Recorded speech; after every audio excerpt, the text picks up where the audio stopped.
2013년 11월 12일 미국 노썸버랜드 카운티 썬베리의 한 산책로에서 한 남성의 시신이 발견됩니다. 현장에 출동한 경찰은 이 남성 옆에서 남성의 것으로 추정되는 핸드폰을 발견하게 되는데, 이 핸드폰으로 인해 범인과 쓰러진 이 남성의 신원이 단박에 모두 확인이 됩니다. 사망한 남성은 당시 42살이었던 트로이 라페라라는 남성, 8년째 아내와 결혼 생활 중인 유부남이었습니다. 발견 당시 이 트로이의 시신은요, 온몸이 무려 20차례 이상 난도질 당해 있었습니다. 누가 그를 이렇게 잔인하게 죽였을까? 바로 용의선상에 오른 사람은 바로 옆에 순하디 순해 보이는 순진무구한 외모를 가진 19살 소녀 미란다. 경찰이 왜 이 어린 소녀를 용의자로 봤냐면, 이 피해자 트로이가 마지막으로 통화한 사람이 이 소녀였거든요. 거기다 사건 당일 이 두 사람이 만난 이유가 조금 찜찜했습니다. 데이팅 앱으로 둘이 만났네?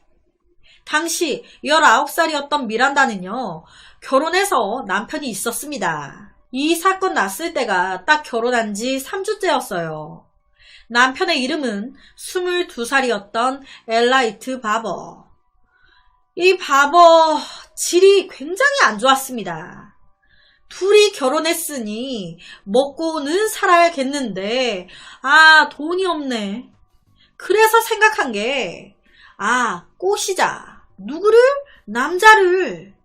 이 남편 바버는요, 미국의 생활정보지인 크레이그리스트라는 곳에 아내인 미란다인 척 글을 올립니다. 나랑 친구할 사람, 오늘 나랑 같이 놀 사람 구해요. 그리곤 아내한테 얘기합니다. 미란다, 내가 여기 사이트에 글을 하나 올렸는데 남자들 연락 오면 그냥 밥 한 끼 같이 먹고 그걸로 돈 받고 하면 돼. 뭐 별거 없어. 성관계 그거 안 가져도 돼. 그냥 대화만 하고 밥 한 끼 먹고 그러고 그냥 돈 버는 거야. 이렇게 만난 사람 중에 한 명이 트로이였던 거예요. 트로이가 밥 먹자고 연락을 해왔던 겁니다. 2013년 11월 11일 미란다는 펜실베니아의 한 쇼핑몰 주차장에서 트로이를 만났습니다. 이날 어느 정도의 돈을 받고 대화하는 걸로 합의가 된 상태였어요. 대화하러 만나는 걸로. 그런데 미란다가 이런 말을 합니다.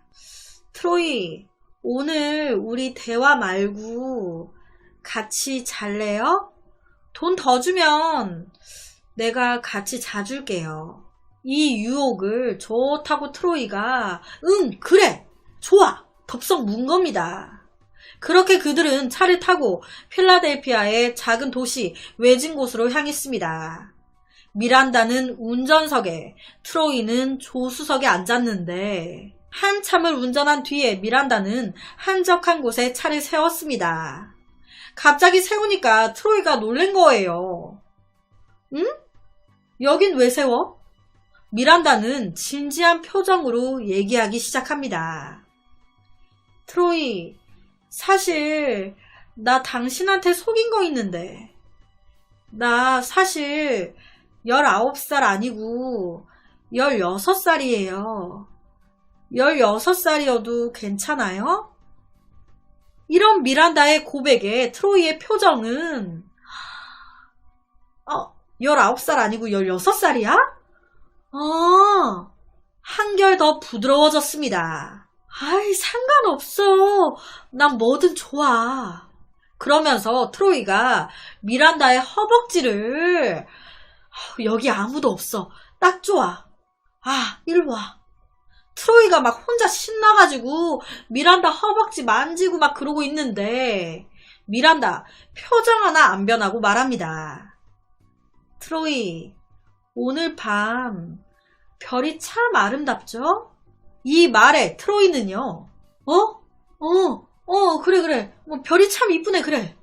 그러면서 미란다를 안으려고 했습니다. 그런데 그 순간 뒷좌석에서 누군가가 트로이의 목을 케이블선으로 팍 조르기 시작한 겁니다. 놀란 트로이가 발버둥을 치자 곧바로 미란다는 품에서 칼을 꺼내 트로이를 찔렀습니다. 무려 20번 이상이나 말이죠. 사실 애초부터 첫 만남 때부터 이 차 뒷좌석에는 남편 바버가 숨어 있었습니다. 애초부터 이 바버와 미란다는 성관계가 목적이 아니었어요. 죽이려는 게 목적이었습니다. 왜냐?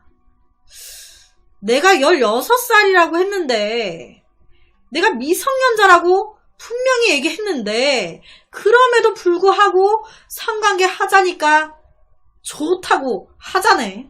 이 새끼 봐라. 너 같은 새끼는 죽어도 되겠다. 외진 곳으로 딱 가서 미란다는 말하죠.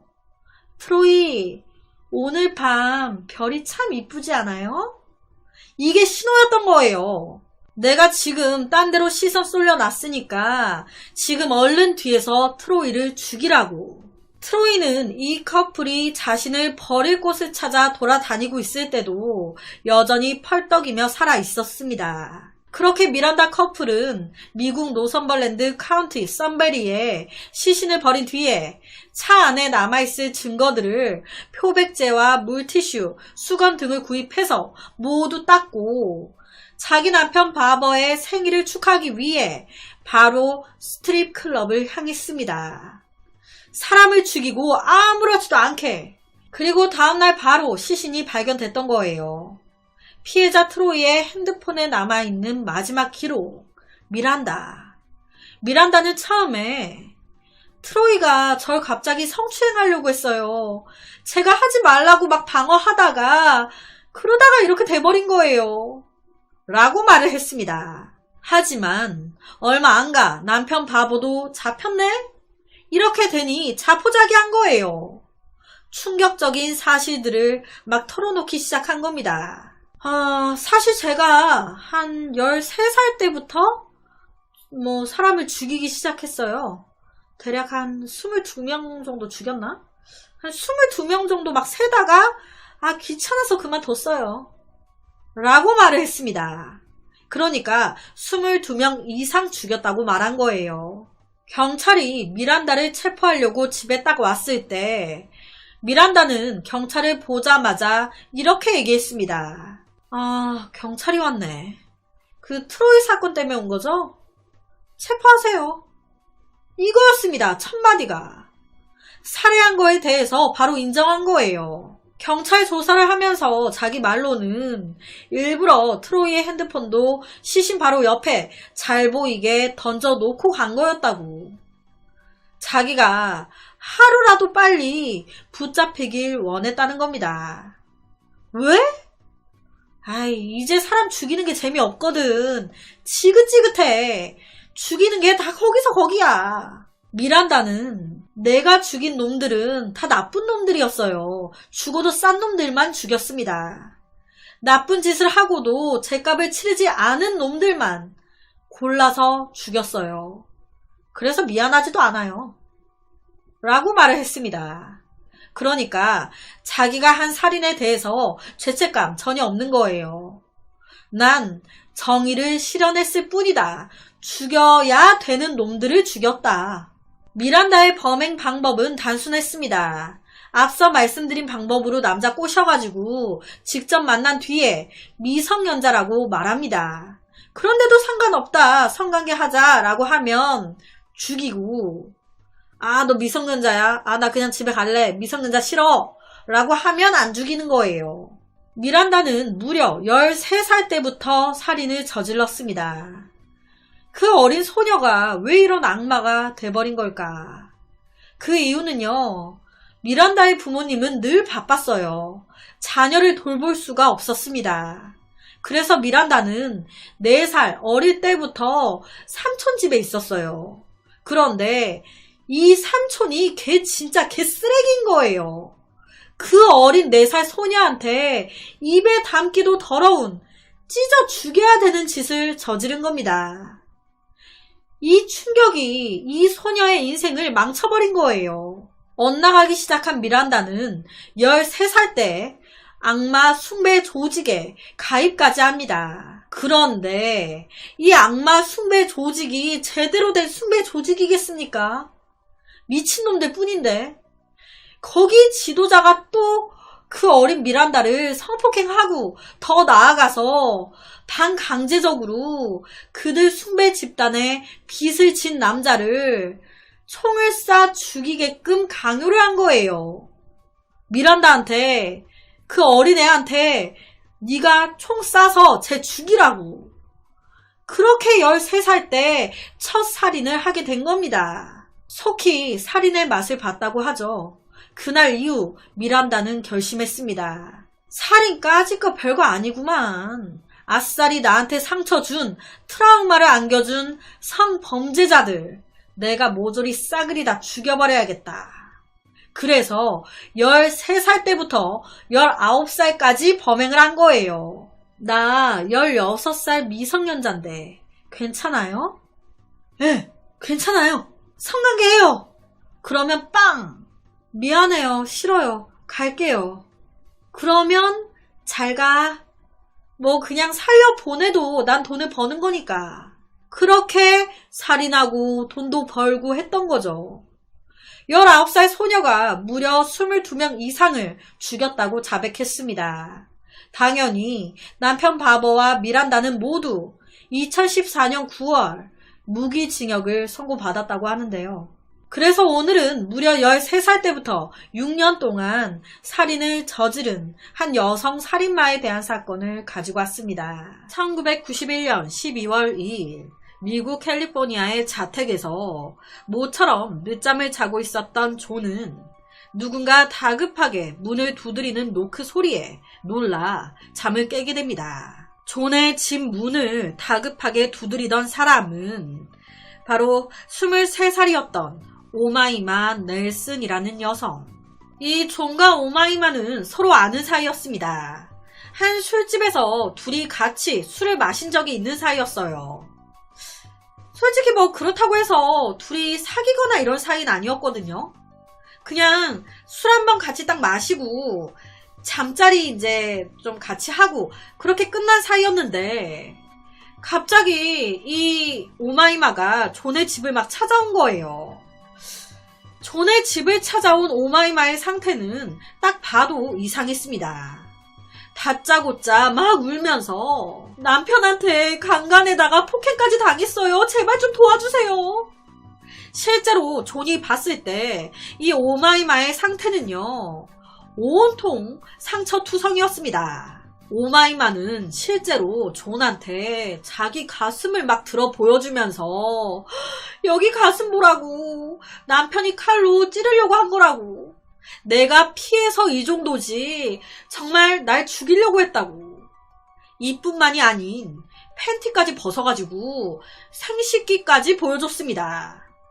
내 여기도 보라고 지금 그 사람이 이렇게 상처 낸 거라고 도려내려고 했다고. 갑자기 술 한 번 같이 먹었던 여자가 자기 집에 울면서 찾아와가지고 막 가슴 까대고 밑에까지 막 벗어가지고 보여주기 시작하니까 존도 당황을 한 거예요. 알겠어요. 진정해요. 옷 먼저 입어요, 얼른. 그러면서 드는 생각이 남편이 이렇게까지 했으면 경찰서를 가야지. 왜 날 찾아와서 이런 말을 하고 보여주는 거지? 싶은 거예요. 그렇잖아요. 이럴 정신으로 경찰서를 가야지. 그래서 조심스럽게 물어본 겁니다. 저 왜 나한테 온 거예요? 지금 당신이 하는 말 믿어도 되는 거예요? 남편은 어디 있어요? 이런 존의 물음에 자기도 뭔가를 느낀 건지 갑자기 오마이마는 이렇게 말을 합니다. 아니, 그게 남편이 절 죽이려고 해서 제가 남편을 죽였거든요. 어찌됐든 자기가 남편을 죽였기에 경찰서에 섣불리 갈 수가 없었다. 이거죠. 자, 지금까지 들어보셨을 때 알 수 있는 건 이 오마이마라는 여자, 결혼한 여자고 강간, 성폭행을 당해 도망 나온 피해자구나 라는 생각이 듭니다. 그렇다면 그녀를 이렇게 만든 남편은 누구인 걸까? 사실 이 오마이마라는 이 여자는 미국 사람이 아니에요. 이집트 사람입니다. 이집트 카이로에서 자랐는데 1986년 미국으로 이주. 캘리포니아에서 가정부 일과 모델 일을 했어요. 그러다가 사건이 일어난 해인 1991년 10월 23살이 된 오마이마는 어느 바에서 남편 빌을 만납니다. 빌. 당시 빌은 조종사였는데 마약 밀수 혐의로 4년 정도 깜빵을 다녀온 남자였어요. 하지만 이건 둘 사이에 별 문제가 되진 않았죠. 둘은요, 만난 지 얼마 채 되지도 않아서 결혼합니다. 이 결혼이 조금 더 빨리 진행됐던 이유는 굳이 하나 꼽자면 이 둘의 나이 차이? 당시 이 남편 빌은요, 나이가 56세였습니다. 56. 하지만 이 아내 오마이마는 23살이었죠. 그러니까 남편 빌이 아내 오마이마보다 33살이 더 많은 거예요. 실제로 당시 빌과 함께 일했던 동료들은요, 이 둘의 결혼에 대해서 이렇게 말을 했습니다. 두 사람 다 원체 말이 없었고 조용한 사람들이었어요. 그런데 만난 지 얼마 안 돼서 결혼했다고 하더라고. 그 말 듣고 우리도 놀랬다니까. 56세 남편과 23살 아내. 두 사람의 결혼 생활은 어땠을까요? 오마이마의 말에 따르면 지옥이었습니다. 생지옥. 남편 빌이 결혼한 지 채 얼마 안 돼가지고 폭력을 막 쓰고 욕을 하기 시작했다는 거예요. 오마이마는 결혼 한 달 만에 남편의 폭력과 성적 학대에 시달렸다고 얘기했습니다. 이런 남편의 만행을 참다가 1991년 11월 28일 딱 그날 모든 게 터진 겁니다. 그날 또한 남편 빌은 아내 오마이마를 붙잡고 강간을 하고 성적 학대를 하면서 폭력까지 써댔고 더 나아가서 목까지 졸랐습니다. 오마이마는 죽을 것 같았어요. 와, 나 그냥 이렇게 목이 졸려 죽음을 당하는 건가? 그런데요, 사람은 본능이라는 게 있죠. 정말 죽을 것 같으니까 이 오마이마가 목이 막 쫄리면서 손을 막 더듬었고, 그때 그녀의 손에 잡힌 게 탁상 램프. 목이 졸리면서 탁상 램프를 딱 쥐고 바로 빌 머리에 갖다 내리쳐버린 거예요. 그렇게 의식을 잃고 쓰러진 빌. 흥분이 가라앉혀지질 않았습니다. 내가 지금 죽을 뻔했어요. 이놈이 날 죽이려고 했다고. 다시 일어나서 날 또 공격하면 어떡해. 그래서 이어서 오마이마는 눈에 보이는 흉기를 들어 찔렀습니다. 실제로 경찰에 체포된 후에 오마이마가 이 부분에 대해서 이렇게 얘기를 했다고 합니다. 내가 내 생명을 지키지 않았다면 난 그때 죽었을 거라고. 결론은 이렇게 돼서 유감스럽긴 하지만 어쩔 수 없었다고.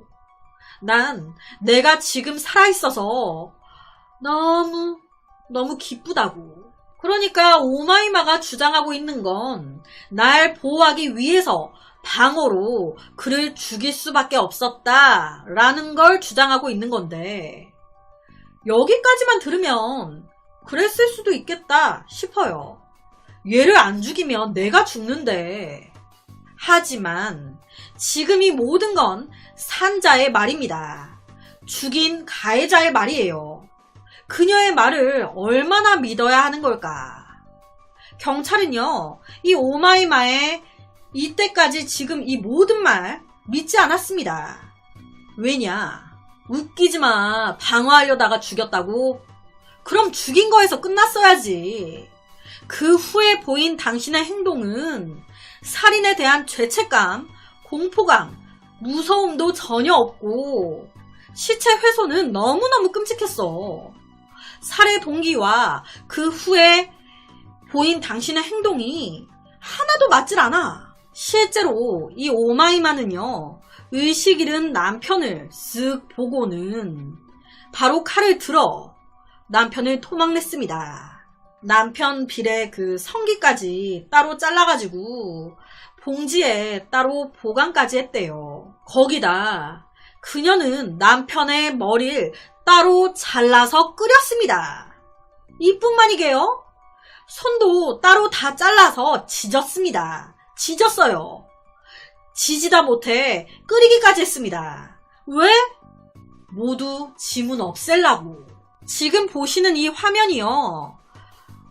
남편 빌 머리예요. 남편 머리를 팔팔 끓여가지고 호일에 감싸놓은 겁니다. 이 상태로 냉장고에 넣어둔 거예요. 그리고 남편의 살점은 모두 도려내서 일부는 호일에 싸서 냉장고에, 또 다른 일부는 남은 칠면조 고기와 섞어서 쓰레기 봉투에 담습니다. 이렇게 남편 시신을 유기한 거예요. 그렇다면 여기서 한 가지 의문점이 생깁니다. 아니, 어쨌든 자기 혼자서 시신을 다 토막내고 다 했잖아요. 그럼 마지막까지 혼자 다 하면 되잖아. 왜 막 울면서 존의 집을 찾아간 걸까요? 왜 존한테 가서 가슴 보여주고 밑에 보여주면서 자기 성폭행 당했다고 이런 얘기를 했던 걸까? 사실 오마이마가 존을 찾아온 이유는 따로 있었습니다. 지금 자기가 머리를 끓여가지고 냉장고에 넣어놓고 다 했잖아요. 어쨌든 이 냉장고 안에 시신들이 다 있는 거예요. 시신 일부가. 그걸 또 처리해야 했습니다. 혼자서 머리가 안 돌아가는 거예요. 이걸 어떻게 처리해야 할까? 그때 생각난 사람이 존이었던 겁니다. 이 오마이마는요, 존한테 내가 약 75,000달러 줄 테니까 거기에 오토바이 2대까지 플러스해서 줄 테니까 내가 죽인 남편 시신 좀 같이 처리해주면 안 될까? 75,000달러를 현재 환율로 쳐보니까 약 9,900만원 정도 나오는 것 같더라고요. 9,900만원. 이 돈 줄 테니까 나 시신 유기하는 거 좀 도와줘. 그러면서 정말 무서운 게 이 오마이마가 진짜로 딱 이렇게 얘기했대요. 남편 머리도 처리해야 되는데 내가 끓여서 훼손을 시켜놨는데 영 걱정이 돼서 아싸리 그 머리를 믹서기에 확 갈아가지고 땅에 묻던지 뿌리던지 해버렸으면 좋겠는데. 와, 머리를 믹서기에 갈아달라고 얘기한 거예요. 이 말을 들은 존은요, 기겁을 했습니다. 하지만 티는 안 냈어요. 우선은 달래야 한다는 생각에 알겠다, 도와주겠다, 수긍하는 척을 하면서 시간을 법니다. 우선은 집 안으로 들어와요. 들어와서 얘기하자. 그렇게 막 시간을 버는데 기가 막히게 이웃집 아주머니가 존의 집을 찾아왔고 존이 딱 이때 오마이마의 상처를 그 이웃집 아주머니한테 보여준 거예요. 그러니까 아무것도 모르고 이 아주머니가 그 상처만 딱 보고 놀래가지고 아이고 이쁜 아가씨가 이게 무슨 일이야. 상처 치료 먼저 해야겠네. 약국 좀 다녀와야겠는데? 그러니까 이때 존이 오마이마한테 너 여기서 좀 기다려. 내가 가서 약 사올게. 오마이마의 상처를 걱정하는 척 하면서 그 집을 나온 겁니다. 그리고 바로 경찰서로 가서 신고한 거예요. 그렇게 잡힌 겁니다. 경찰은 바로 현장에서 오마이마를 체포했고 그녀의 집을 수색하기 시작했습니다. 그런데 가관인 거예요. 집 방바닥에 쓰레기 봉투가 있었는데 거기에 이제 빌의 그 조각난 살점들과 칠면조 뼈 그게 이제 섞어 들어가 있었고 성기만 들어있는 봉투에 빨래바구니가 있어가지고 봤더니 온통 다 피범벅. 침대 또한 겉보기에는 정상같이 보였지만 침대 매트를 딱 들어가지고 뒤집어 보니 옆에처럼 또 피범벅. 아무래도 침대 위에서 칼로 찔러 죽이고 그 후에 시신을 욕실까지 끌고 간 걸로 추정됐습니다. 피가 침대 위에서 욕실까지 쭉 이어져 있었거든요. 제가 앞서 그랬잖아요. 오마이마가 남편 머리를 따로 삶았다고. 그걸 이제 실제 경찰이 딱 봤는데 그 경찰 표현이요. 머리는 냄비에 한번 삶아졌었던 흔적이 있었고 턱은 눌러 붙어 있었고 치아가 노출돼 있어 마치 웃고 있는 것 같았다. 머리카락 또한 모두 벗겨져서 옆에 따로 감싸져 있었다고 이렇게 표현했습니다. 그렇게 체포된 오마이마는 여러 번 진술을 번복했습니다. 그리곤 말도 안 되는 소리 막 늘어놓는 거예요. 처음에 오마이마는요. 남편 제가 죽인 거 아니에요. 모르는 남자가 전화가 와가지고 쓰레기 봉투를 봐보라는 거예요. 그래서 봤더니 무슨 고기 덩어리가. 그 전화 속 사람이 저한테 그걸로 햄버거 만들면 맛있을 것 같지 않아? 저기 봉투도 열어봐 라고 해서 또 열었더니 거기에 남편 토막 시신이 있는 거예요. 저는 다른 희생 피해자인 줄 알았지 남편인 줄은 몰랐어요. 라고 얘기했습니다. 이게 말이 됩니까? 처음부터 끝까지 얘기가 다 엉망진창 말이 안 되잖아요. 존한테는 무슨 자기가 강간 당해가지고 방어하려고 막 하다가 죽였다며. 지가 죽였다고 다 얘기해놓고 막상 이제 그 법정이나 이런 데 섰을 때는 경찰한테는 한 번은 악마에게 조종당했다라고 헛소리하고 또 한 번은 앞서 말씀드린 대로 제3자가 죽였다. 난 모르는 거다. 라고 헛소리하고 이 말했다 저 말했다. 오마이마는 지문을 없애려고 손에 기름을 붓고 지지기까지 했습니다. 경찰 조사 결과 이게 드러났어요. 만약 우발적인 살인이었다면 이렇게까지 시신 처리가 가능했을까? 경찰은 이거 계획적인 살인이다 라고 봤습니다. 계획적인 살인이 인정되면 내가 불리해지는데.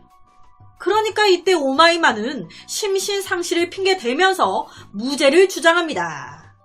사실 저 제정신 아니에요. 악마가 시킨 거예요. 아니야. 그거는 사실 제3자가 시킨 거예요. 아, 죄송해요. 제가 누구예요? 그래서 오마이마 정신감정까지 진행했습니다. 그런데 그 진행을 하면서 오마이마는 의사한테 이렇게 얘기합니다. 사실 남편 토막낼 때 빨간 립스틱을 바르고 빨간 모자를 쓰고 빨간 구두를 신고 작업했어요. 왜 그랬는지 아세요? 남편 몸에서 나온 피 색깔이 너무 이뻐서 기분이 좋아지더라고요. 토막 작업이 끝나고 남편의 갈비뼈로 바베큐를 만들어 먹었는데 그때 먹은 바베큐가 세상에서 정말 제일 맛있었던 바베큐였어요. 아니, 남편 시신을 먹기까지 했다고 그렇게 얘기한 거예요.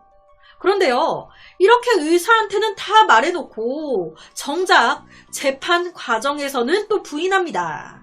아니, 내가 언제 그런 말을 했어요? 그렇다 보니 일부 사람들은요, 일부러 자기 정신 문제 있는 것처럼 보이려고 지어낸 거 아니냐, 미친 척 하는 거 아니냐 라는 말도 있었습니다. 실제 이 남편 비리요 59kg 정도 됐대요. 그런데 진짜 형체도 없이 모두 없어진 상황이었다고 해요. 경찰은요 어떻게 다 혼자 처리했을까? 오마이마한테 어떻게 다 처리한 거냐, 어디에 묻었냐 이것저것 물어봤다고 합니다. 그러니까 이때 오마이마가 딱 이렇게 말을 했다고 해요. 아니 뭐 어디 있긴요. 저 뭐 어디 유기하고 한 거 없어요. 그의 시신은 모두 집 안에 있습니다. 59kg의 남자 시신 다 집 안에 그대로 있다고. 변기에 흘려 보내거나 이런 거 없다고. 호일에 싸서 냉장고에 있든 냄비에 있든 다 있다고. 도대체 오마이마는 왜 이런 악마가 돼버린 걸까요?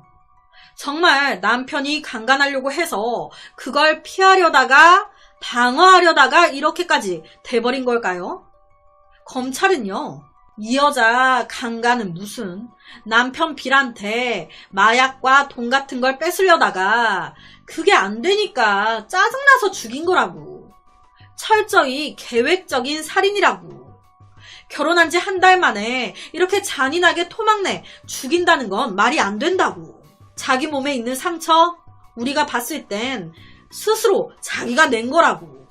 이렇게 주장했습니다. 이 오마이마는 1968년 이집트 남부의 가난한 마을에서 태어났습니다. 가정 환경 아주 안 좋았어요. 아버지가 학대를 그녀가 10살 되던 해부터 주먹은 물론이고 성적 학대까지 하기 시작했습니다. 그 결과 오랫동안 구타당한 여성 증후군이 생겼다고.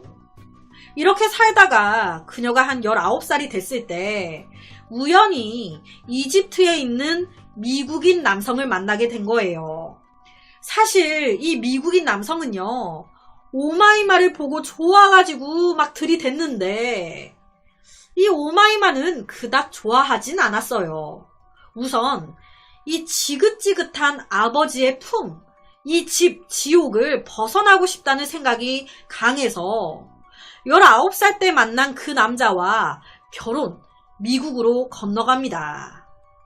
지옥에서 그렇게 벗어난 거예요. 하지만 이미 몇십 년 동안 받은 학대, 쉽게 치유될 수 없죠. 미국에서의 삶은요, 쉽지 않았습니다. 남편을 볼 때마다 자꾸 그 지옥 같은 아버지의 학대가 생각나는 거예요. 거기다 미국, 타국에서 뭐 할 거예요?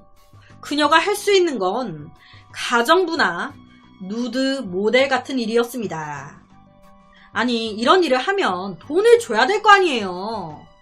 그녀가 일한 모든 돈 같은 거를 다 남편이 관리하면서 돈을 아예 안 주는 거예요. 생활비를 아예 안 줘.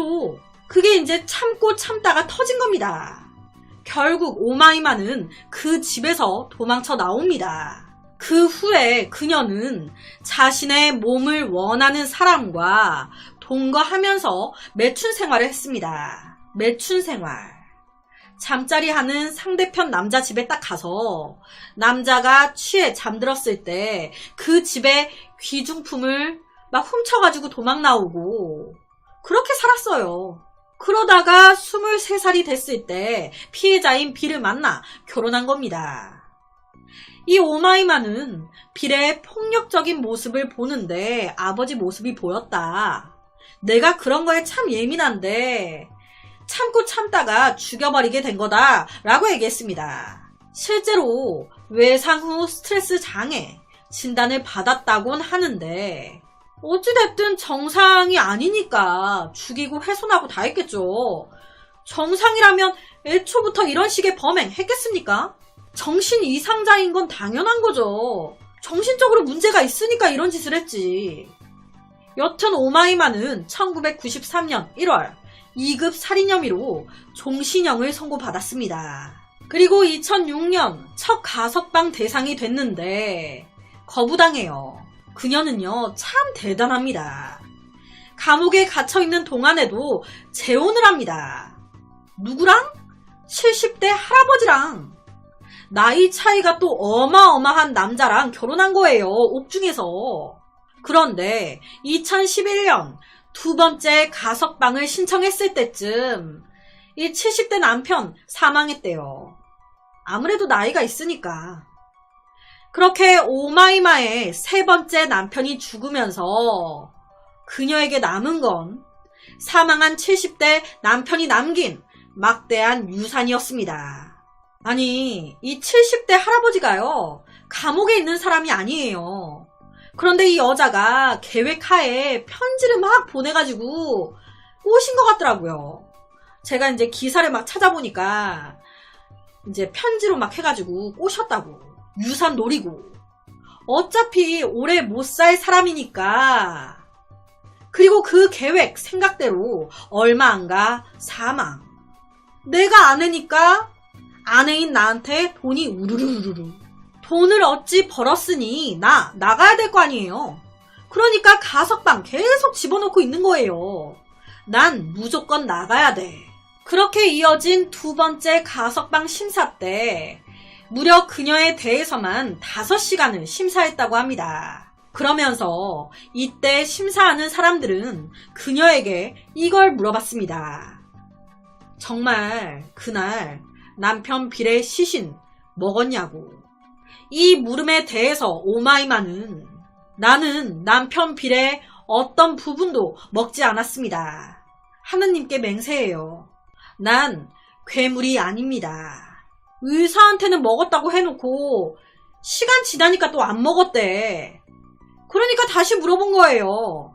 그럼 그의 머리를 끓이고 손을 지지고 끓이고 요리하고 이렇게 한 목적이 뭐냐고. 왜 그렇게 한 거냐고. 이 부분에 대해서 오마이만은 아무 말도 하지 않았다고 하는데, 그렇게 두 번째 가석방, 이 두 번째 가석방도 거부됐습니다. 이 오마이만 넬슨의 다음 세 번째 가석방 심사는 2026년 주어진다고 하는데요. 3년 뒤죠. 또 신청하겠죠.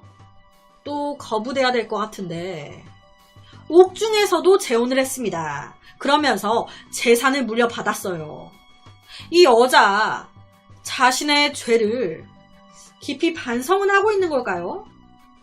그래서 오늘은 너무 잔인하고 너무 무서운 한 살인마에 대한 사건을 가지고 왔습니다. 1986년 2월 24일 미국 로스앤젤레스에 살고 있었던 당시 27살 존 루트는 자신의 아파트 거실에서 충격적인 장면을 목격하게 됩니다. 퇴근하고 집에 딱 왔을 때 자신의 아내가 목욕 가운을 입고 피범벅이 된 채로 쓰러져 있는 걸 목격한 거예요.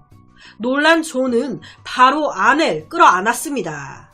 하지만 이미 아내 셰리는 사망한 상태였어요. 셰리는 누군가에게 얼굴을 심하게 구타당하고 가슴에 2발, 복부에 1발 총을 맞고 사망한 상태였습니다. 아내 셰리는요, 간호사로 당시에는 병으로 인해 휴가 중인 상태였습니다. 범인이 누군진 모르겠으나 그는 셰리가 일을 가지 않고 집에 있다는 걸, 그 시간 집에 혼자 있다는 걸 알고 있는 사람인 듯 보였습니다. 여기서 더 안타까운 건요, 당시 존과 셰리는요, 결혼한 지 3개월밖에 안 된 신혼부부였다는 겁니다. 셰리는 20대였음에도 일을 너무 잘해서 간호 과장을 맡은 여자였어요. 능력 있는 여자. 일에서도 사랑에서도 모두 최고 정점을 찍어가던 와중에 누군가 그녀를 이렇게 죽여버린 건데, 현장에 도착한 경찰은 바로 직감했습니다. 아, 이건 강도 살인 사건이구나. 왜냐, 존이 집에 딱 들어왔을 때 항상 닫혀 있었던 차고 문이 열려 있었거든요. 게다가 차고에 창문 하나가 깨져 있었어요. 왜 깨져 있었을까? 아, 범인이 이 차고 창문을 깨고 집으로 들어왔구나. 거기다 집 안에 사라진 물건도 있었습니다. 셰리의 가방. 종합해 봤을 때 강도가 차고 창문을 통해 강제로 집에 침입, 목욕하고 나오던 그녀를 죽이고 그녀의 가방을 훔쳐 도망갔구나. 실제로 이 사건이 있고 몇 달 후에요, 총을 든 두 남자가 같은 동네에서 또 다른 강도 짓을 저지른 거예요. 그렇다 보니 경찰은 이 새끼들 얼른 잡아야 되는데 쉘이 죽이고 나서 계속 재범을 하고 있구나 라고 생각을 했습니다. 하지만 이들을 잡는 게 쉽지 않았어요. 집에서도 그리고 쉘리의 차에서도 범인을 추적할 수 있는 단서가 하나도 안 나온 거예요. 유일하게 남아있는 증거는 범인과 몸싸움 중에 생긴 걸로 보이는 쉘리의 왼팔에 있던 이빨 자국이었습니다. 이빨 자국. 그렇다면 범인의 침이 여기 묻어 있겠구나. 어떻게 보면 결정적인 증거죠. 하지만 이런 결정적인 증거가 발견됐음에도 이 사건은 무려 18년 동안이나 미제 사건으로 남습니다. 범인 못 잡아요. 쉘리의 가족들 그리고 남편 존은 정말 절망적이었겠죠. 가족을 잃은 것도 한스러운데 범인조차 잡지 못하고 있으니. 장기 미제 사건은 종결된 게 아닙니다. 언제든지 과학기술 발전으로 사건이 재수사될 가능성이 있다는 거죠. 이 사건은 18년이 지나 재수사가 시작됩니다. 2004년, 1986년 때보다 얼마나 많은 기술이 발전됐겠습니까? 2004년도. 그렇게 2004년도에 재수사가 시작되고 5년이 더 지난 2009년 더 충격적인 사실이 드러납니다. 재수사 경찰이 확인해 보니까 사건 당시 이 피해자 쉘리의 아버지가 계속해서 단서가 될 만한 내용들을 얘기하고 신고했던 게 확인된 거예요. 이 쉘리의 아버지는요, 사건 직전에도 우리 딸 쉘리가 스토킹을 당하고 있다고 도와달라고 신고까지 했었다는 게 확인됐습니다. 아니, 살해당한 피해자한테 스토커가 있었다는 건데 이거는 첫 번째 수사 대상이잖아요. 하지만 당시 경찰은요, 이 스토커 전혀 조사하지 않았습니다. 사건 당시 쉘리의 아버지 증언을 들은 수사관들은 모두 스토커? 에이, 말도 안 돼. 이런 반응이었어요. 쉘리의 아버지의 증언을 믿지도 않았습니다. 따라서 1986년 사건 당시 그 사람에 대한 조사조차 진행되지 않았습니다. 하지만 세월이 흘러 2009년도는 다르죠. 이 스토커라는 사람을 조사해 봐야겠다. 그렇게 재수사 경찰들은 그 스토커의 직장에서 문제의 용의자가 사용했던 종이컵을 얻었습니다. 용의자가 사용했던 종이컵과 쉘리의 왼팔에 있던 치아 자국, DNA 일치. 그렇게 체포된 사람의 이름은 스테파니 라자루스라는 여자. 거의 20년 만에 범인이 잡힌 거예요. 그런데 여기서 좀 의아한 게 있죠. 아니, 쉘리의 아버지가 사건 전날 경찰한테 내 딸이 스토킹을 당하고 있다고 그렇게 신고를 했었다는데 범인 남자 아니었어? 범인 여자야? 네, 여자였습니다. 사건 당시 피해자 쉘리의 왼팔에서 발견된 타액, 침. 경찰은요, 채취한 침에 대해 DNA 분석을 시도했습니다. 1986년 때 했던 것보다 더 자세하고 더 정확하게. 그런데 웬걸, 분석해 봤더니 남자가 아닌 여자의 타액으로 나온 거예요. 1986년 이때는요, 당연히 남자 거라고 생각하고 수사를 진행했었단 말이에요. 18년이 지나 확인해보니 여자 건데? 이거 남자 아닌데? 이 여자 건데? 사실 사건이 벌어지고 몇 달 후에 발생했던 강도 사건은요, 그냥 우연이었습니다. 쉘리 살인 사건과 강도 사건은 별개의 사건이었어요. 그런데 그냥 경찰 판단에, 그냥 경찰 생각하에 아, 이 두 사건 동일 범이네, 범인 남자네, 이렇게 그냥 수사를 진행했던 겁니다. 잡힐 리가 없죠. 수사 방향이 잘못됐는데. 여튼 2009년 드디어 진범 스테파니 라자루스가 잡혔습니다. 스테파니가 피해자 쉐리를 스토킹하다 죽였다. 눈빛 보세요. 1980년 캘리포니아 대학교 로스앤젤레스 캠퍼스에서 스테파니가 너무 기쁘게 한 남성에게 전화를 겁니다. 그 남자는 피해자 쉐리의 남편이었던 존. 사실요, 존과 쉐리가 결혼하기 전부터 스테파니와 존은요, 같은 대학 동기로 먼저 알고 지낸 사이였습니다. 스테파니는요, 존을 좋아했어요. 그래서 매번 들이댔습니다. 하지만 존은 그닥 스테파니를 그렇게 좋아하진 않았어요.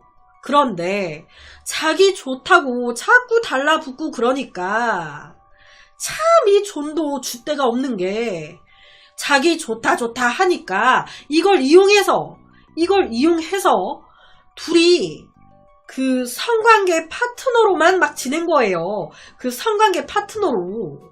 스테파니가 존 우리 사귀자 나 너 좋아해 하면 아 미안해 싫어.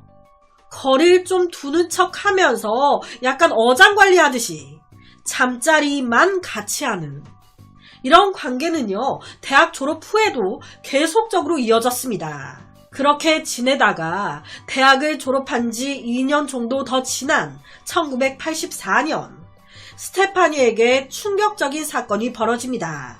여전히 나랑은 애매한 육체적인 관계만 이어나가면서 이 존이 다른 여자친구가 생겼다네? 그럼 나는 뭐야? 1984년 존이 우연히 한 파티에 갔다가 2살 연상이었던 쉐리를 보고 한눈에 반한 거예요. 그렇게 쉐리와 존 둘이 사귀게 된 겁니다. 이걸 알았을 때 스테파니는 좀 엄청난 배신감이 들었겠죠. 나랑은 몸만 이렇게 지내고 마음은 딴 년한테 가 있고. 그렇게 1985년 6월 막 속이 부글부글 끓는 그 상태에서 스테파니는 존의 25번째 생일에 참석합니다. 그리고 그곳에서 우연히 존과 친구가 나누는 대화를 엿듣게 된 거예요. 야, 존, 너 쉐리랑 약혼했다며? 이것도 무슨 소리야? 이때 존과 쉐리는 약혼까지 한 상태였어요. 그런데 스테파니는 아무것도 모르고 있었습니다. 그러니까 몰래 한 거죠. 이걸 알게 된 그날 스테파니가 혼자 집에 와서 막 펑펑 울었대요. 나랑 정리한 것도 아니고 나랑은 계속 육체적인 관계 가지고 있으면서 뒤로 나 몰래 다른 여자와 그러고 있었다고 하니 마치 바람핀 것처럼. 아니 제대로 정리를 하고 하든가. 이 스테파니는요 기분이 나빴지만 존을 포기할 수 없었습니다. 나 그래도 존을 너무 사랑하는데 존은 내 건데 어떡하지? 그래서 같은 해 12월 존과 쉐리가 결혼한 지 한 달 정도 지났을 때 스테파니가 그들의 집을 찾아갑니다. 존 여기 있어요? 아니 저 존 친구인데 존이 제스키 보드에 왁스칠 좀 해줬으면 해서요. 존은 너무 당황했겠죠. 하지만 티는 안 내고 쉐리한테 아 대학 동기 친구야. 스테파니 들어와. 그런데요 사람 촉이라는 게 있잖아요. 아내인 쉐리는 스테파니라는 이 여자 영 찜찜했습니다. 여기서 짚고 넘어가야 될게요. 이때도 존과 스테파니는 육체적인 관계를 계속 가지고 있는 사이였습니다. 이 존이 문제예요. 확 관계를 안 끊는 거예요. 연락 오면 다 받고 만나서 관계하자 하면 다 하고 이거 뭐 여자 2명을 가지고 노는 것도 아니고. 여튼 그렇게 1986년 1월 또다시 누군가 존과 쉐리의 집 문을 두드립니다. 열어보니까 또 스테파니야. 계속 오는 거예요. 그러니까 참다 셰리가 한마디 합니다. 그이 지금 집에 없어요. 우리 집에 자주 오시는데 제 남편과는 가까이 하지 말아주세요. 자주 오지 말아주세요.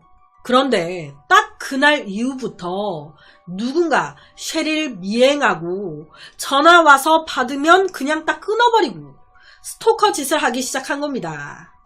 그리고 이를 셰리가 아버지한테 말을 했던 거예요. 스테판이라는 여자가 이런 짓을 하고 있는 것 같다고. 나 스토킹 당하고 있다고. 이뿐만이 아닙니다. 아내 셰리가 스토킹을 당하고 있다는 거 남편 존도 알고 있었습니다. 그런데 이를 엉망으로 만들고 싶지 않다면서 아무 조치도 취하지 않아요. 경찰 신고도 셰리 아버지가 했죠. 자기가 저지른 짓 탈로 날까봐 이 남편이 묵인한 거예요. 자기 아내가 괴로워 죽겠다는데 그냥 모른 척한 겁니다, 이 새끼가. 그러다가 1986년 2월 24일 일이 터진 거예요. 존과 셰리 집에 스테파니가 다시 온 겁니다. 그때 그녀의 손에는 권총이 들려 있었어요. 셰리 혼자 있다는 걸 알고 온 스테파니. 두 여자 사이에 몸싸움이 일어났고 결국 세 발의 총을 쏴 셰리를 죽인 겁니다. 그 후에 강도 사건으로 위장, 즉 한 남자 때문에 이렇게 된 거죠. 그렇다면 경찰은 피해자 아버지가 용의자까지 딱 언급했는데 왜 아무런 조사도 하지 않고 그냥 넘어갔던 걸까? 왜 스테파니를 조사하지 않은 걸까?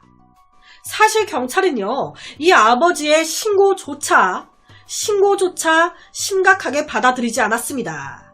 왜냐? 스테파니는 최고의 경찰 중에 한 명이었으니까. 사실 이 스테파니는 로스앤젤레스 경찰국에서 일했습니다. 일도 너무 잘해. 직장 동료들 사이에서 신뢰가 엄청 높았어요. 에이, 그 여자가? 뭐하러? 아예 아니에요. 잘못하신 거예요. 그리고 넘어간 거예요. 아예 조사에서도 제외시켰습니다. 하지만 사건이 발생하고 20년이 지난 2009년 조사팀은 달랐죠. 결정적인 치아 자국 일치로 진범을 밝혀낸 거예요. 그렇게 2009년 6월 5일 49살이 된 스테파니는 1급 살인 혐의로 유죄 판결을 받았고 가석방 없는 종신형을 선고받았다고 하는데요. 체포됐을 때 그녀는 경찰직을 그만둔 상태였어요. 하지만 스테파니는 경찰 시절 살인을 저질렀고 무려 23년 동안이나 그 사실을 숨겼습니다. 경찰이었기 때문에 범행을 은폐하거나 숨기는데 더 용이한 점이 있었겠죠. 미해결 사건으로 수사가 종료되는 모습을 보면서 한편으로는 안심도 했을 겁니다. 세월이 흘러가면서 자신은 절대 잡히지 않을 거라고 생각했겠죠. 하지만 어느 나라든 범인은 무조건 잡히게 돼 있습니다. 과학 수사가 나날이 발전되고 있잖아요. 빨리 잡히나 늦게 잡히나 이 차이일 뿐 범인은 무조건 잡히게 돼 있다는 거. 그래서 오늘은 23년 만에 해결된 미국의 한 살인사건을 가지고 왔습니다. 2003년 7월 18일 미국 남동부 지역에 위치한 텍사스주 클리어 레이크 시티에서 살인사건이 발생했습니다. 17살의 크리스틴과 21살 스나이더 커플이 늦은 저녁 친구인 17살 티파니의 집을 방문했는데 티파니 집에 들어가자마자 얼마 안 돼서 갑자기 막 소리 지르면서 총을 막 쏴대기 시작한 거예요. 절대로 용서 못한다면서 가만히 안 둘 거라면서 얼른 내가 하라는 대로 하라면서 당시에 무자비한 이 커플의 총질로 티파니 집에 있던 화면의 4명이 다 죽었습니다. 아니 이게 무슨 상황인 걸까요? 우선 크리스틴은 1986년 뉴욕에서 태어났습니다. 가정 환경은 아주 안 좋았어요. 2살 때 아버지가 돌아가시고 그 후에 어머니와 할아버지와 같이 살았는데 이 어머니가 갑자기 남편을 잃으면서 마음을 못 잡으신 거예요. 그래서 매일같이 그렇게 마약을 해. 약물 중독. 어렸던 크리스틴에게는 아빠는 갑자기 돌아가셨지, 엄마는 정신 못 차리고 있지, 이런 환경이 엄청난 스트레스로 다가왔습니다. 여기에 더불어서 요새 더글로리 난리잖아요. 학교폭력. 이것까지 당했습니다. 크리스틴이 집안이 이렇다 보니까 자연스럽게 소심한 성격이 된 거예요. 거기다 당시 눈도 안 좋아서 도수가 큰 안경을 쓰고 있었습니다. 또 거기다 이 스트레스가 너무 심했다 보니까 그 어린 나이에 탈모까지 왔네. 그러다 보니 같은 동급생 애들이, 친구들이 미친듯이 놀리는 거예요. 야, 너 머리가 왜 그러냐? 네 눈은 또 왜 그래?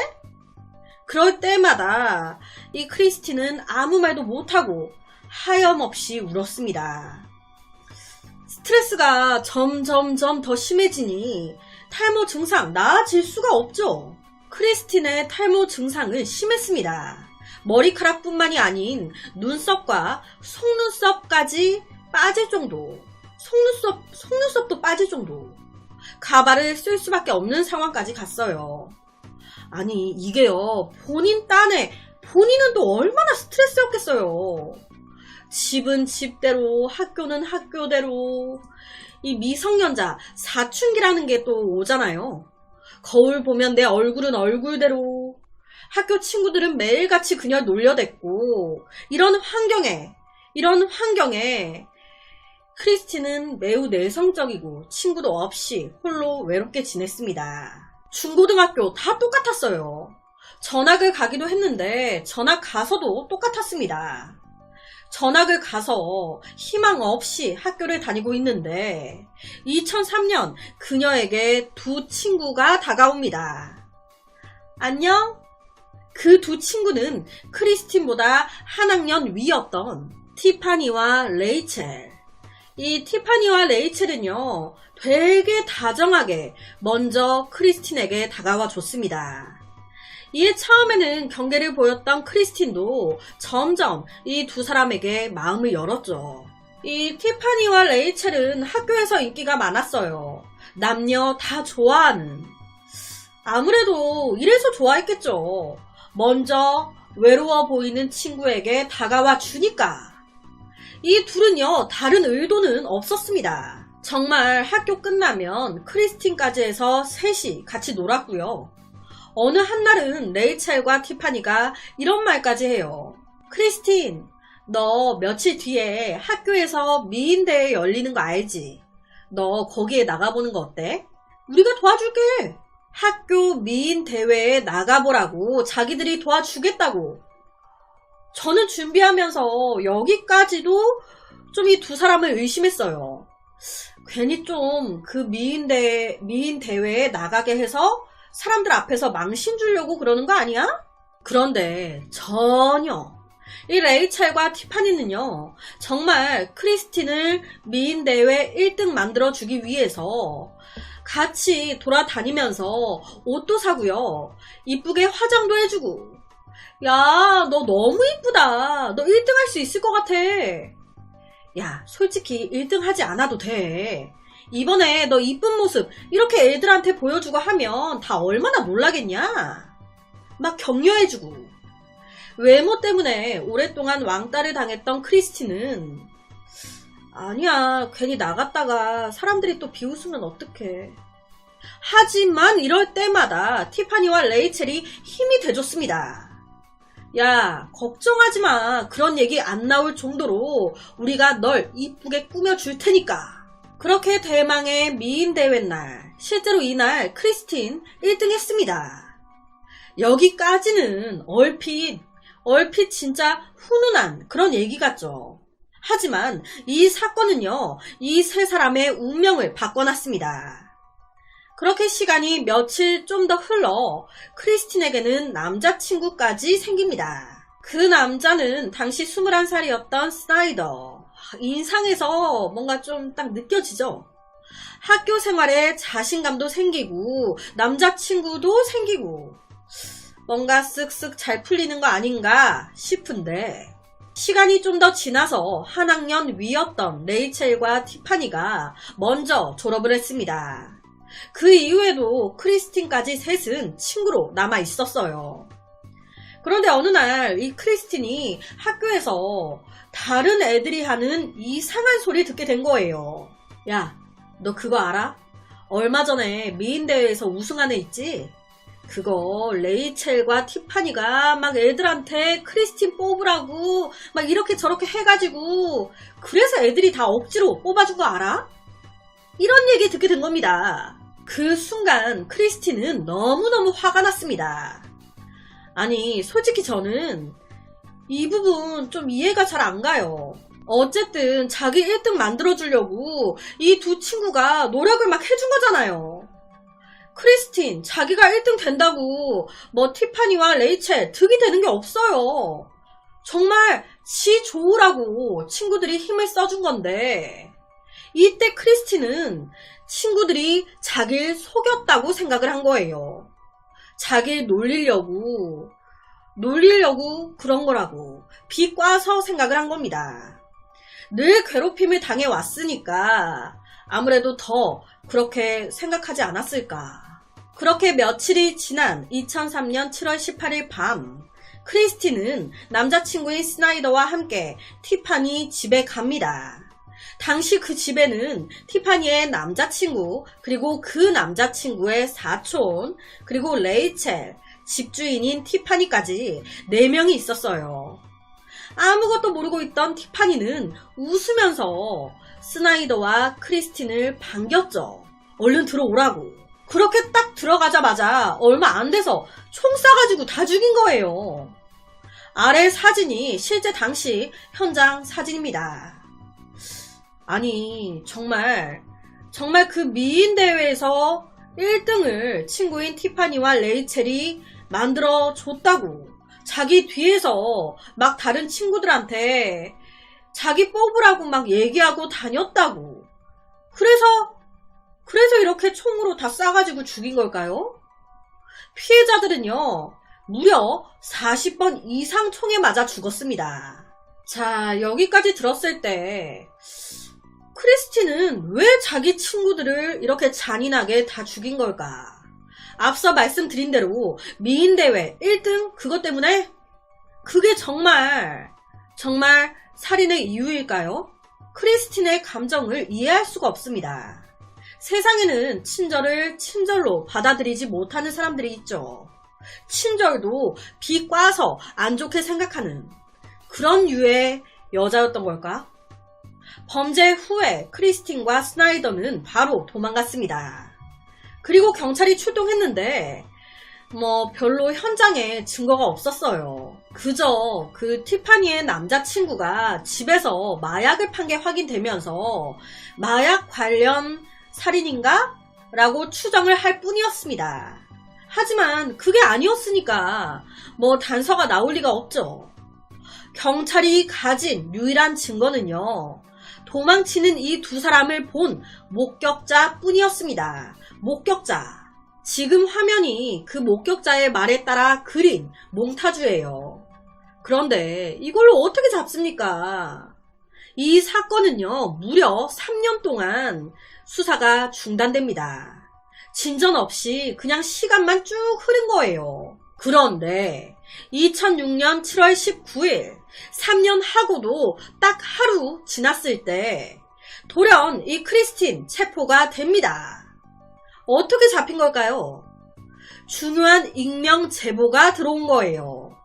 제보자는 당시 자신이 자기가 재활시설에 있었는데 한 여성이 이 사건에 대해서 자세하게 설명을 막 하더라는 거예요. 그 얘기 듣고 얼마 안 가서 TV를 딱 켰는데 딱 기가 막히게 이 사건을 다루는 프로그램이 하고 있네? 잘 보니까 그때 그 여자가 했던 얘기랑 거의 똑같아. 거기다 TV에서 몽타주라고 여자 그 그림이 딱 나오는데 내가 본 그때 그 여자랑 비슷하게 생긴 것 같아. 그래서 제보를 한 거예요. 경찰은요, 아, 이거 단서 잡혔다. 미제 사건이 해결될 조짐이 보이니 이를 알게 된 TV 프로그램 측은 시청률 끌어올리기 딱이잖아요. 연신 TV 프로그램에서 이 사건을 막 다루기 시작합니다. 그리고 이걸 본 크리스틴, 막 심장이 쪼여오기 시작하는 거예요. 아, 왜 자꾸 이 사건을 TV에서 방영하는 거야? 아, 미치겠네 진짜. 당시 크리스틴은 남자친구였던 스나이더와 헤어지고 남편이 있었습니다. 심장이 쫄리니까 남편과 막 도망 다니다가 2006년 7월 19일 체포가 된 거예요. 체포되고 나서 가만히 있겠습니까? 바로 스나이더 같이 했다고 얘기합니다. 이에 경찰은 바로 공범 스나이더를 찾기 시작했죠. 하지만 그는 체포 직전 스스로 목숨을 끊은 채 발견됩니다. 처방받은 약을 과다 복용해서 죽었다고 하더라고요. 그렇게 크리스틴만 잡힌 건데 크리스틴은 모든 죄를 아싸리 죽은 스나이더에게 돌렸습니다. 죽은 자는 말이 없다고. 다 스나이더가 시킨 거예요. 왜 스나이더와 크리스틴은 무고한 4명을 죽인 걸까? 왜? 그냥 외모 대회를 친구라고 믿었던 이 두 친구가 조작해가지고 날 1등 만들어줘서 뭐 그거에 뭐 나름 배신감을 느껴서 정말 그 이유 때문인 걸까요? 만약 그 이유라면 정말 기가 막힐 사건이죠. 하지만 나중에 밝혀진 이들의 살인 이유는 따로 있었습니다. 이 인상에서 알 수 있듯이 크리스틴의 남자친구 스나이더 질이 굉장히 안 좋은 남자였습니다.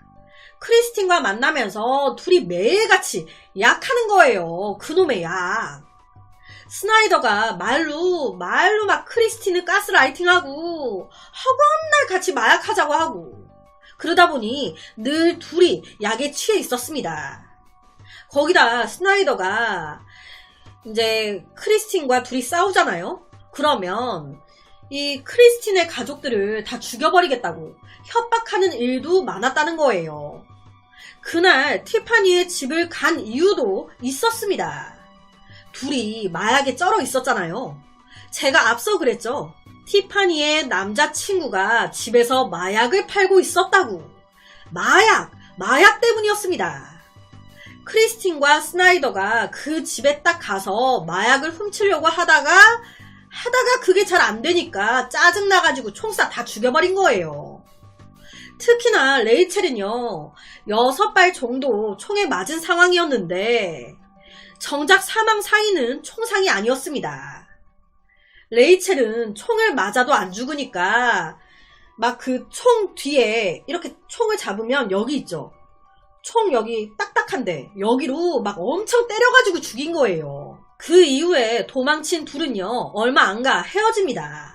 스나이더가 또 범죄 저질러가지고 헤어지게 돼요. 그러고 크리스틴은 2005년 3월에 다른 남자를 만나 결혼하는데 이때쯤 이제 막 TV에 살인 그 사건이 나오기 시작하면서 심장이 막 벌렁벌렁 쫄리니까 이 남편과 약 8개월 동안 모텔을 전전하면서 도망 다니기 시작한 거예요.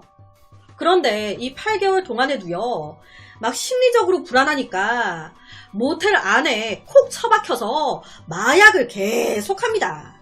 그러다가 잡힌 거예요. 체포 당시에 이 부부의 그 방 안에서 마약통만 70개가 나오고 주사기만 수백 개가 발견됐대요. 화면이 실제 당시 사진입니다. 그렇게 체포된 크리스틴. 무고한 4명을 죽였는데 그것도 너무 잔인하게 죽였는데 사형이 아닌 종신형을 선고받았습니다. 그 이유가 이제 사건 당시에 이 크리스틴이 17살이었어요. 미성년자. 그래서 사형이 아닌 가석방 있는 종신형이 나온 거라고 하더라고요. 그래서 현재 수감이 되어 있고요. 60세가 되는 2046년에 가석방 자격이 주어진다고 합니다. 참 어찌 됐든 왕따 당하던 자기에게 손을 뻗어준 친구들인데 그 친구들에게 이렇게 뒤통수를 그 마약 때문에 총으로 그냥 갖다 다 쏴 죽여버리고 기가 찹니다. 그래서 오늘은 미국에서 벌어진 한 살인사건을 가지고 왔습니다. 2019년 10월 10일 18살이었던 영국 여성 소피 조지는 23살이었던 남자친구 아담과 데이트를 하기 위해 준비 중이었습니다. 여보세요? 아담, 집으로 데리러 오는 거 잊지 않았지? 얼른 와, 기다릴게. 그리고 얼마 후 남자친구 아담이 차를 끌고 소피의 집으로 도착했습니다. 이에 소피는 반갑게 남자친구를 맞이하면서 차에 올라탔는데요. 소피는 자기야, 오늘 우리 공원 가서 데이트할까? 공원 가자 라고 제안했습니다. 그런데 남자친구는 싫다는 거예요. 공원? 거기 뭐 없잖아. 거기 가서 뭐해. 다른 데 가자. 뭐? 내가 공원 가자고 했잖아. 공원 가자고. 뭐 그렇게 말이 많아? 차 안에서 갑자기 소리를 빽빽 지르더니 갑자기 가방 안에서 칼을 꺼내듭니다. 좋은 말로 할 때 빨리 공원으로 가라고. 아니 갑자기 돌변한 거예요. 자기 왔어? 하면서 타놓고 공원 안 가겠다고 했더니 죽이려고 달라들어. 소피는 칼을 든 채로 남자친구를 위협하기 시작했습니다. 이 남자친구는 얼마나 놀래요. 가만히 있겠습니까? 칼을 뺏으려고 차 안에서 너 지금 뭐 하는 거냐고 몸싸움이 일어난 거예요. 차 안에서 몸싸움을 벌이던 두 사람은 차 밖으로까지 나와 싸움을 이어갔고 그 과정에서 칼을 놓쳐버린 소피는 남자친구 아담의 손가락을 물어뜯기까지 합니다. 육탄전을 벌이던 끝에 남자친구가 가까스로 경찰에 신고를 하면서 이 싸움은 정리가 되는 듯 했는데요. 아니 달달하게 좋다고 자기야 언제 올 거야? 우리 공원 가서 데이트할까? 해놓고 갑자기 자기 말에 싫다고 하니 이렇게 돌변하나? 무슨 맹수도 아니고? 그리고 흉기는 또 뭐예요? 뭐 공원에 환장했나? 그런데 연인 간의 단순한 싸움으로 마무리될 것 같았던 이 사건은 예상치 못한 방향으로 흘러가기 시작합니다. 남자친구가 싸우면서 가까스로 경찰에 신고를 했잖아요. 그래서 현장에 경찰이 도착을 했어요. 수사를 하려고 남자친구 차 안을 살펴보는데 그 차 안에 소피의 가방이 있네. 자연스럽게 경찰이 소피의 가방을 쓱 살펴보는데 여기서 딱 걸린 겁니다. 이런 게 왜 이 여자 가방 안에 있어? 옆에 가요. 소피 가방 안에서 발견된 것들이에요. 전부 다. 테이프에, 커터 칼에, 수세미에, 라이터에, 표백 도구에, 청소 도구까지. 공원 데이트를 하자던 여자 가방에 왜 이런 게? 뭔가 좀 느낌이. 수상함을 느낀 경찰은 곧바로 소피를 집중 조사하기 시작했습니다. 이거 어디다가 쓰려고 챙긴 거예요? 아무 말을 못하는 거예요. 경찰은 소피를 체포한 후에 그녀의 집을 수색하게 됩니다. 그런데 소피의 집을 수색하던 경찰은 무언가를 발견하고 경악을 했습니다. 소피의 집에서 종이 한 장이 발견됐는데 그 종이에 써진 내용이 기가 막힌 거예요. 지금 옆에 띄워드린 게 실제 그 내용의 일부분이거든요. 묘지로 운전, 그 후에 고문하고 그를 공원으로 데려가 살해 후 매장, 그 후 천으로 손과 몸을 닦기, 증거물 청소 목록, 테이프로 면 재질의 모든 장소를 청소하기, 범죄 현장 지문 안 남게 청소하기, 앞 좌석 등 시트 청소하기. 이거 뭐 같나요? 이거는 누가 봐도 살인 계획서잖아요. 치밀하게도 적어놨습니다. 남자친구를 죽이기 위한 살인 계획서. 그러니까 그녀의 가방 안에서 나온 알 수 없는 이 물건들은 바로 살인을 위해 준비한 것들이었습니다. 그렇다면 사건 당일 만나자마자 소피는 공원으로 가자고 남자친구에게 말했습니다. 싫다고 하니 소리소리 빽빽 질러대면서 흉기까지 들고 위협하기 시작했어요. 왜 소피는 이토록 공원에 집착했던 걸까요? 공원으로 가자는 것도 계획의 일부분이었던 걸까? 아니면 그냥 싸움을 붙이기 위한? 소피가 남자친구에게 공원으로 가자고 한 이유는 내가 남자친구를 죽이고 시신 묻어둘 곳을 어제 미리 가서 다 파놨거든. 내가 공원에 가서 고문한 다음에 죽이고 나면 내가 묻어놓은 땅에 시신을 유기해야 되거든. 그렇다면 소피는 왜 남자친구를 죽이려고 한 걸까요? 범행 이유는 다름 아닌 남자친구 아담이 다른 여자와 바람을 폈기 때문에. 네가 감히 날 두고 다른 년이랑 바람을 피워? 너는 살 가치가 없어. 내 손에 죽어. 와, 무섭습니다.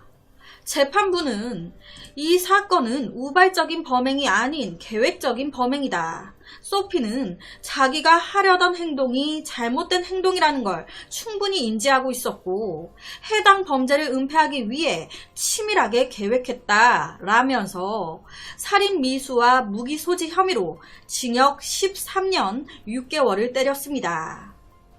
와, 이 모든 걸 알게 된 남자친구는요. 소피가 자기를 죽일 거라는 건 꿈에서도 상상한 적이 없었다고. 앞으로 어떻게 사람을 믿어야 할지 사람을 믿지 못할 것 같다고 얘기를 했다는데요. 참 사람이 제일 무서운 것 같습니다. 차에 탈 때까지만 해도 자기 집으로 오라고 전화할 때까지만 해도 아무렇지도 않은 척 웃으면서 대했다는 게 그 점이 제일 소름 돋는 것 같아요. 뒤로는 칼을 쥐고 있었으면서 자기야 언제 올 거야 나 기다리고 있는데 죽이려고 생각하고 있으면서. 그래서 오늘은 바람 피운 남자친구를 죽이기 위해 살인 계획서를 쓰고 살해 도구까지 준비한 비정한 소름 돋는 여자친구에 대한 사건을 가지고 왔습니다.